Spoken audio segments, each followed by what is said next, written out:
Sulfat turşusunun duzlarla reaksiyası davamlı qeyd eləyək. Sulfat turşusu duzlarla reaksiya girəndə duz-təgəl turşu reaksiyası o şəkil daxilində gedir ki, aktivlik sırası ödənilsin. Sulfat turşusu ən qüvvətli turşulardan biridir. Digər turşuları duzun içərisindən çıxardır. Hansı ki, turşuların alınmasında sulfat turşusundan istifadə olunur.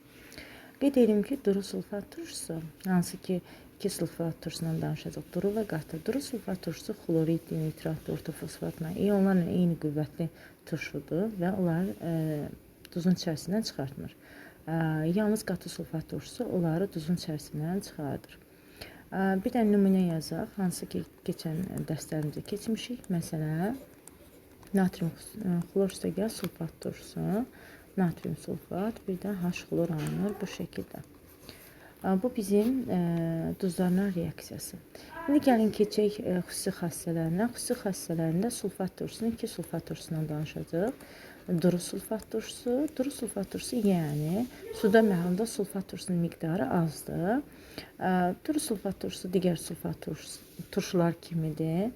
Yəni dissosiasiya eləyir. Nəticədə hidrogen kation əmələ gəlir və iki əsaslı turşu olduğuna görə dissosiasiya prosesi də iki mərhələdə gedir. H müsbət, SO4, 2 mənfi. Duru sulfat turşusu dissosiasiya edirsə, deməli elektrik cərəyanını da keçirir.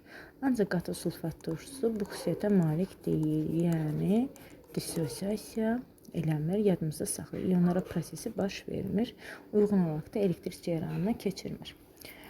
Duru sulfat turşusu hidrogen kationu əmələ gətirir deyə təbii ki, lakmusun rəngində dəyişir. Bilirsiniz ki, lakmusun rəngini bənövşə rəng götürürük. Hidrogen kationun təsirindən qırmızı rəngə çevrilir.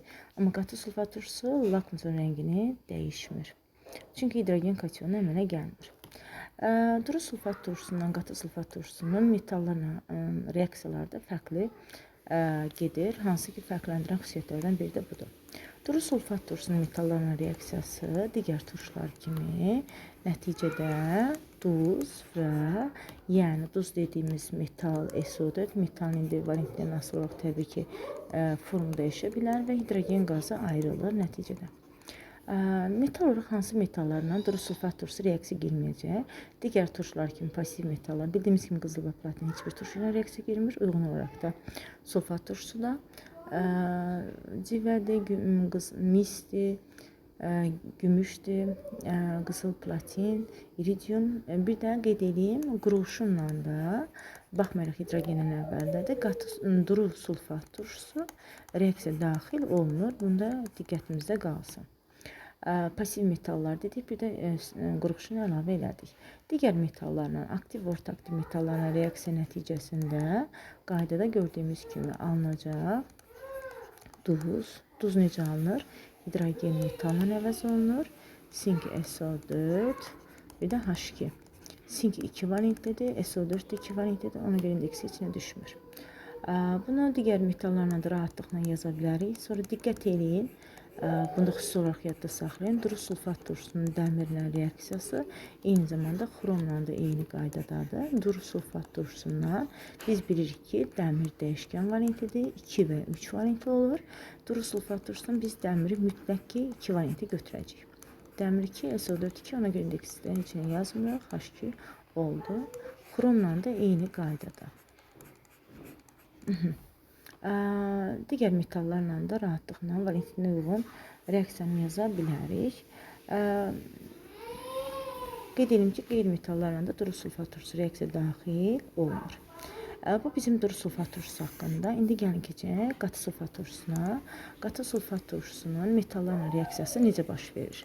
Metal üstəgəl qatı sulfat turşusu alınır.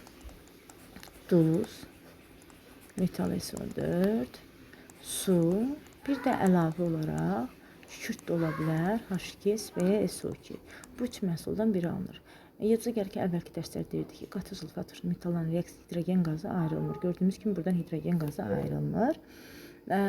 Metalımız əgər bunu sxemləşdirsək, qatı sulfat turşusu metallarla reaksiyası, metalımız əgər aktiv metallısa, duru qatı sulfat turşusuna reaksiya girəndə Aktiv metallar hansılarıdır? Qələb-qələb torpaq metal, litium, natrium, kalium, rubidium, sezium. Aktiv metal kimi qısaca yazın. Aktiv metalların qatı sulfat turşu reaksiyasına alınacaq duz, su, bir də H2S. Bu aktiv metalların H2S alınacaq. Orta aktiv və pasiv metallarla qatı sulfat turşu reaksiyasından duz, su, SO2, qızılla da platin də bilirsiniz də. Qızıldır platin. Ümumiyyətcə dedi ki, heç bir turşu ilə reaksiya daxil olmur. Çan arağı dediyimiz həm xlorid və nitrat turşusu qarşılanan yalnız reaksiya daxil olur. Bəs kükürt nə vaxt alınacaq? Kükürtdə diqqətli olursunuz. Kükürt iki metalla maqnezium və sink metalının turşunun qatılığından və temperaturundan asılı olaraq alınan bir maddədir. Hansı ki, turşu durlatdıqca, temperatur artdıqca bu üç məhsul kükürtdür, H2S-dir, SO2-dir.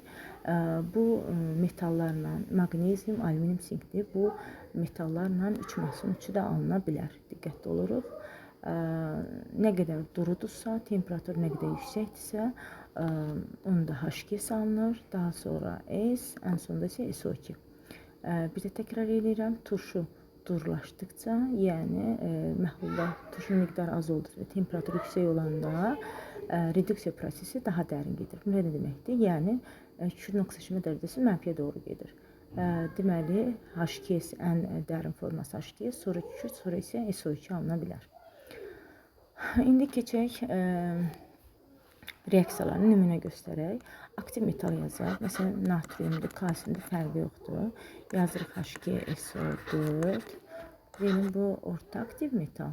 Orta aktiv metal, burada pasiv metal. Qeyd edək. Alınan məhsulları, əsas ki, fərqli məhsullar bunlardır. Bunları qeyd elədik. Nə alınacaq? Bərabər yazaq. Deməli, duz yazırıq.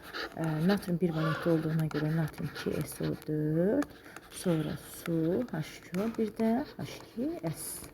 Alınır bu şəkildə. Gördüyümüz kimi dur sulfat turşusunda biz bayaq baxanda gördükdür. Orada hidrogen müsbət birdən sıfıra gəlir. Yəni sulfat turşusunda oksidaşdırıcı rolunu hidrogen oynayır.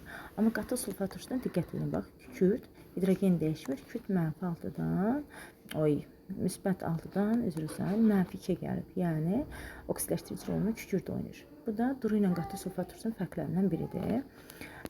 Sonra orta aktiv metal götürək. Məsələn, dəmir götürək. Dəmiri xüsusi yadda saxlayın. Nə üçün?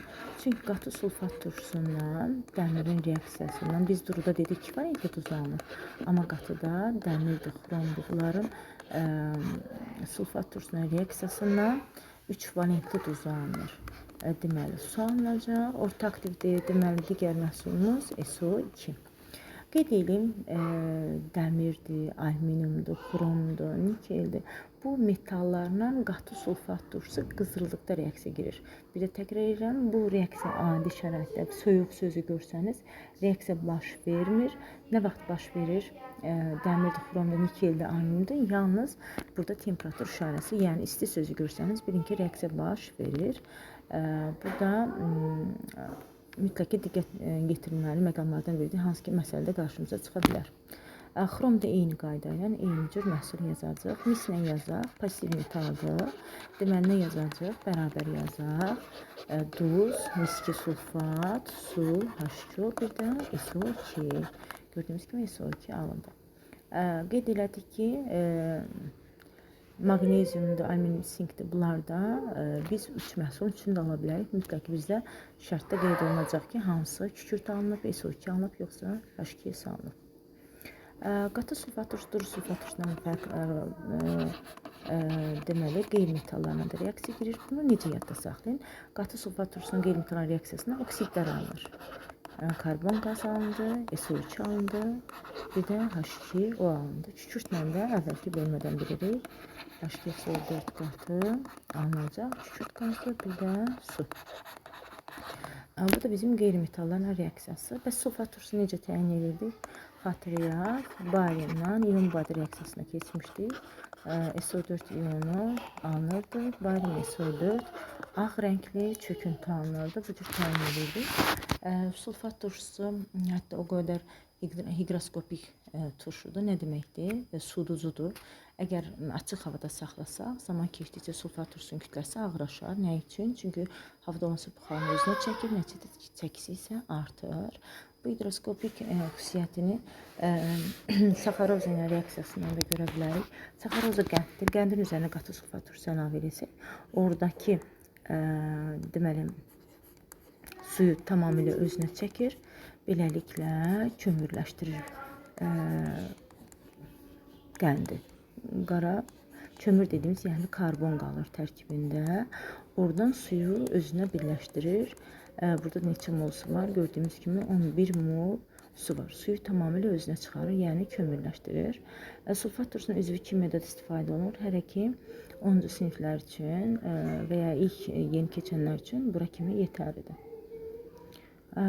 Dərsimiz bu qədər. Bir də qeyd edeyim, sulfat turşusunun yadınıza gəlirsə, duzlar bölməsinə keçmişik.